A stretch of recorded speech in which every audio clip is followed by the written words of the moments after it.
Laurent Jacobelli est avec nous. Je le remercie. Merci à vous, merci pour l'invitation. J'étais distrait, pardonnez-moi. Merci d'être avec nous, effectivement, puisque vous allez pouvoir commenter ce qui se passe ou ce qui s'est passé à Hanoï. Et là, je donne la parole évidemment à Arthur Delaborde. Alors, on est à la radio, bien sûr, mais j'imagine que beaucoup de gens ont déjà vu cette vidéo. On en a parlé sur CNews tout à l'heure pendant 20 ou 25 minutes. J'ai remarqué que ça excitait tout le monde. Ça, c'est le genre de choses, tout le monde a un avis. Ah oui, ça, là, ça se voit aussi sur les réseaux. Quand on parle de Tocqueville, il n'y a plus personne. Mais quand on parle, évidemment, de choses comme cela qui sont ou anecdotiques ou pas d'ailleurs, mais là, tout le monde a un avis. Alors ça, c'est absolument formidable. Alors, quel est le vôtre ? Alors, déjà, est-ce qu'on commence par décrire les images ou on... Oui, je pense, parce qu'on ne peut pas les montrer. On voit donc le couple présidentiel arrivant hier soir. Non, mais vous avez un avis. D'abord, c'est pour ça. Vous dites que tout le monde l'a vu, mais je pense qu'il y a quand même des gens qui l'ont pas vu. On voit donc le couple présidentiel hier soir arrivant à Hanoï au Vietnam pour démarrer une tournée d'une semaine en Asie du Sud-Est. On a une caméra quand même de l'agence américaine AP, qui est certainement l'agence de presse la plus grande du monde, qui capte donc ce moment. C'est assez habituel dans une tournée où les portes de l'avion présidentiel s'ouvrent et on distingue la silhouette d'Emmanuel Macron et deux bras habillés d'une veste rouge qui surgissent et portent un petit coup. C'est pas non plus extrêmement violent sur le visage du chef de l'État. Vous Emmanuel dites deux Macron, bras ou un bras ? Alors, moi, je vois deux bras. C'est aussi ce qui semble la version maintenant authentifiée, puisque visiblement, il a fallu une authentification. Emmanuel Macron apparaît donc surpris, il s'engage sur l'escalier pour descendre. On voit donc Brigitte Macron vêtue de rouge. Donc, on voit bien que ce sont ses bras qui manifestement se sont portés sur... Il faut être précis, puisque... Colombo. Non, pourquoi je tiens à être précis, tout simplement parce que l'Élysée a quand même démenti la véracité des images. Ça. Alors ça, c'est fou. C'est ça qui m'intéresse plus dans cette histoire finalement que les faits en tant que tels. À quelle heure l'Élysée a démenti Très vite, après la descente de l'avion, auprès des journalistes qui se trouvaient sur place. Alors, l'avion, je ne sais pas à quelle heure il s'est posé. C'était en pleine nuit, je n'ai pas l'heure exacte en mémoire. En tout cas, ça a bien été certifié que dans un premier temps, un conseiller de l'Élysée a contesté la véracité de ces images, laissant entendre que c'était une fake news, que c'était de l'intelligence artificielle. On s'est quand même très vite rendu compte que c'était de vraies images captées, donc je le disais, par l'agence de presse américaine AP. Et là, on a eu une version qui a changé, donc l'Élysée a modifié sa version. Approche du président a ensuite parlé d'une banale chamaillerie de couple. C'était un moment où le président et son épouse décompressaient une ultime fois avant le début du voyage en chahutant, dit un conseiller. C'est un moment de complicité, il n'en suffisait pas plus pour donner du grain à moudre aux complotistes, a même ajouté ce conseiller proche du président, attribuant les commentaires négatifs qui ont circulé sur les réseaux sociaux aux sphères pro-russes. Donc on a là quand même des images captées par la plus grande agence de presse mondiale qui sont évidemment vraies, et l'Élysée tente quand même dans un premier temps de contester la véracité de ces images. C'est ça qui est étonnant. Bon, alors, après, il y a une autre image, lorsque Brigitte Macron descend, il semblerait que le président de la République lui propose son bras et qu'elle le refuse. Je dis ça au conditionnel, en tout cas. C'est avec, ça, elle se tient à la rambarde de la passerelle.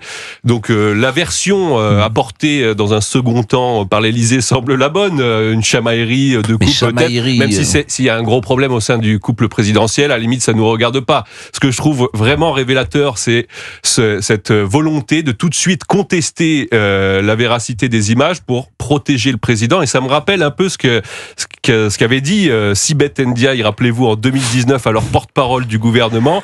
Elle disait: j'assume de mentir pour protéger le président de la République. Mais là, on s'inscrit là-dedans, et c'est, à mon sens, un des marqueurs du Macron. Et oui, c'est totalement inefficace. Mais je comprends même pas pourquoi l'Élysée réagit là-dessus. De chamaillerie ou de chahut, je comprends pas. En revanche, pour moi, le président n'a fait qu'une erreur, c'est-à-dire qu'à partir du moment où les portes s'ouvrent, il doit savoir que il est sous l'objectif des caméras. Le geste que je vois, au fond, je refuse à l'interpréter, parce que tu ne vois que 3 secondes. Tu sais pas ce qu'il y a avant, tu sais pas ce qu'il y a après. Ça n'a pas de sens. Ça n'a pas de sens. Ou alors tu peux t'amuser à jouer les docteurs Colombo ou les inspecteurs Colombo. Je trouve ça... Je suis totalement d'accord avec vous. Donc ça n'a pas de sens. En même temps, tout le monde le fait. Donc on le fait. Monsieur Jacobelli du Rassemblement National. Ah, je vois Goguenard. Vous êtes en train de sourire. Vous avez le sourire jusqu'aux oreilles. Mais non, mais parce que...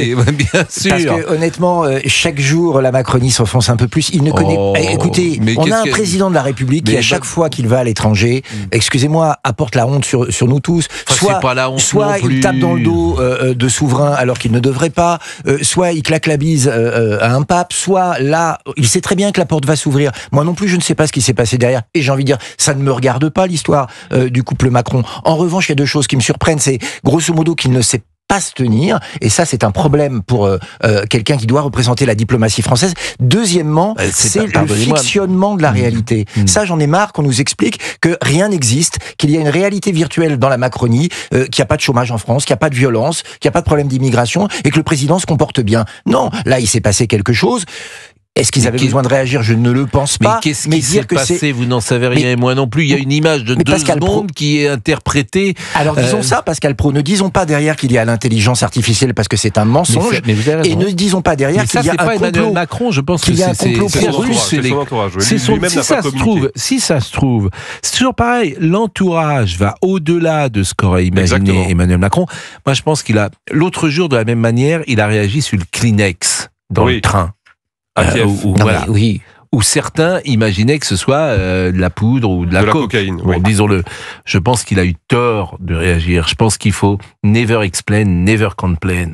C'est la devise de la reine d'Angleterre. Et finalement, c'est ce qu'il y a de mieux. Parce que tu donnes du grain à moudre. Et en revanche, contrairement au Kleenex du train, là en plus ils réagissent mal. Parce que le fait qu'ils disent ça n'existe pas, donne du grain à moudre. Absolument. C'est exactement ça. Il n'avait pas à commenter, il aurait dû prendre de la hauteur. Mais tu dis rien, tu dis rien. Emmanuel Macron a pris l'habitude aujourd'hui pour nier le décalage qu'il y a entre lui et le peuple, de vivre dans un village Potemkin. Il descend les Champs-Élysées en saluant une foule qui n'existe pas. Il veut être parfait à la sortie de l'avion et il voit bien que son épouse a fait quelque chose. Et vous n'avez pas donné le meilleur exemple. Vous voyez, je vais être meilleur que vous. Allez, vous l'êtes toujours, Pascal Praud. Parce que ce que vous devriez dire pour le village Potemkin, c'est ce que vous devriez dire, c'est que samedi soir, lors de la finale de la Coupe de France, il a salué les joueurs dans le vestiaire. Dans le stade. Voilà. Mais évidemment. Il n'est même pas allé, non pas dans le stade, justement, dans le vestiaire. À l'intérieur, dans les coulisses. Historiquement, le président de la République, il descend sur le terrain, il salue tout le monde. Mais s'il salue là, il se fait insulter ou siffler pendant 10 minutes. Mais qu'il en tire les vraies conclusions plutôt que d'essayer d'avoir une communication plutôt d'avoir une communication à la Kim Jong-un. Tout ça n'a pas de sens. Donc il assume. Aujourd'hui, le peuple se méfie de lui et qu'il prenne les bonnes mesures pour contrer ça plutôt que de gérer mal son image. Vous savez très bien que, hélas, pour nous, parce que nous sommes aussi des Français, et qu'au-delà de nos différences, ce qui nous importe, c'est quand même le résultat de la France. Vous savez bien que la mandature d'Emmanuel Macron est terminée, il ne se passera plus rien pendant 2 ans, et que les jeux sont faits. Vous avez raison, mais les jeux sont faits de ce point de vue-là. Qu'on essaye de s'épargner une image calamiteuse, notamment à l'étranger, parce que honnêtement, ça ne joue pas en notre faveur au moment où on aurait besoin de la France dans la diplomatie internationale. Bon, il est 11h25. Vous allez rester avec nous, Arthur, parce que il reste combien de temps au Vietnam? 1 semaine. Enfin, non, il a une tournée asiatique d'1 semaine. Il repart demain, direction l'Indonésie et... La 3e étape, on la dira après la pub. Il n'y a pas de souci. Parfois, je pose des questions, je mets en difficulté les excellents journalistes de CNews et d'Europe 1, bien sûr. Bon,